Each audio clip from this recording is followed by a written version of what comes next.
Seen that shit.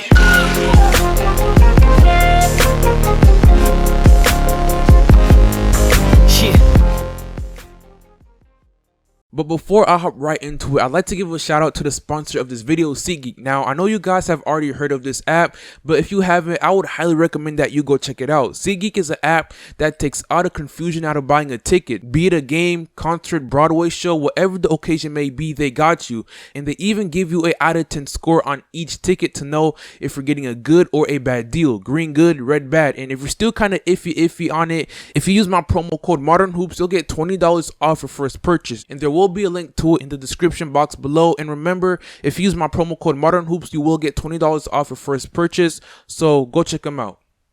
Oh, you definitely talk to him, and I'll keep that conversation between IT and myself. Not an easy conversation, but that's my job. It's never about Isaiah. It's never about any individual. It's about what I think is best for our team. And I made the decision to shorten the rotation. Only played 8 guys in the first quarter. And I'm going to continue to do that for the time being. Obviously 16 games to go, try to find a rhythm and a rotation that I feel will give us the best chance to win now and into the playoffs. Isaiah's a pro. He was into the game, he was supporting his teammates. He's a competitor, and I know it's not easy for him, but I admire his response and being such a pro tonight. Alright, so it seems like the Denver Nuggets, or to be more specific, Michael Malone is planning to drop Isaiah Thomas out of the rotation permanently for the rest of the season. Now, as a Nuggets fan or any Nuggets fan out there, this actually makes a lot of sense, but for anyone who's not, you may be wondering, well, why? The Denver Nuggets are a young team that could use a veteran like Isaiah Thomas coming off the bench heading into the postseason, and not to mention he is also a proven scorer in the league. So once again, why shut him down for the rest of the season? But with that being said, that's the question I'm going to be answering in today's video. But if you haven't been keeping up with Isaiah Thomas, let me give you a quick reminder and update of what's been going on.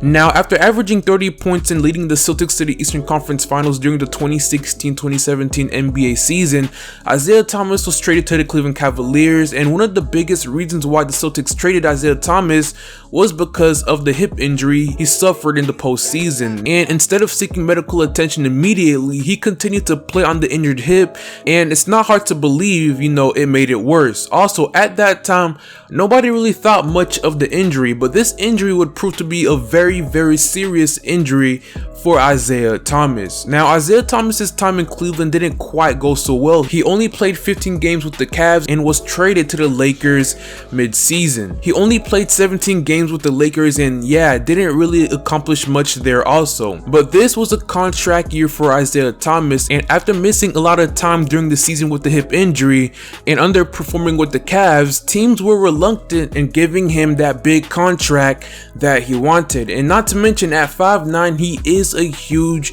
defensive liability. And also, it didn't help that there was reports that he was still dealing with the hip injury at that time. So after not receiving many offers, he decided to sign a 1-year deal with the Denver Nuggets. Isaiah Thomas was on a mission to prove himself again, and one of the biggest reasons why he chose to sign with the Denver Nuggets is because of Michael Malone. Now, Michael Malone and Isaiah Thomas go way back. Isaiah Thomas actually played for Malone in Sacramento during the 2013-2014 NBA season. He averaged 20 points and 6 assists. He was also hoping that he'd get the opportunity to prove himself again with the Nuggets coming off the bench.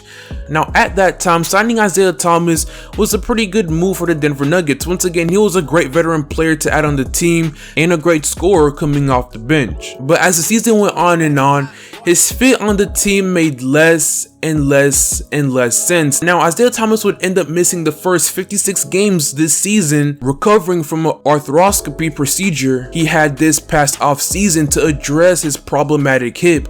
And in his absence, the Nuggets saw major improvements from guys like Monte Morris and Malik Beasley, and not to mention both were guards. So with their improved play and with also already having their star backcourt with Gary Harris and Jamal Murray, the Nuggets were packed at the guard position, and Michael Malone would struggle to find consistent minutes for Isaiah Thomas in his return.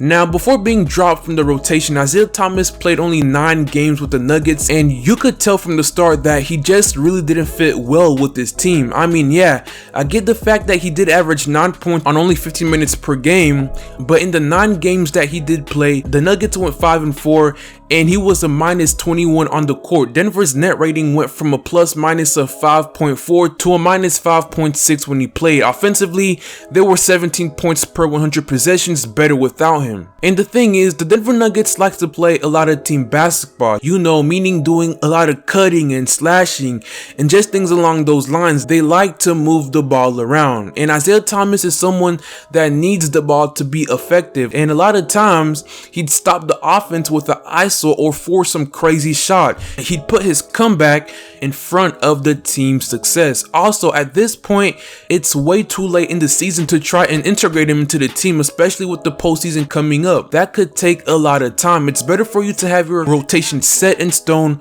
prior to the postseason. Also, he did miss a lot of time and was pretty rusty, so basically we couldn't wait for Isaiah Thomas. But overall, the problem with Isaiah Thomas wasn't his performance on the court. He just doesn't fit well with this team and the system that they're trying to run.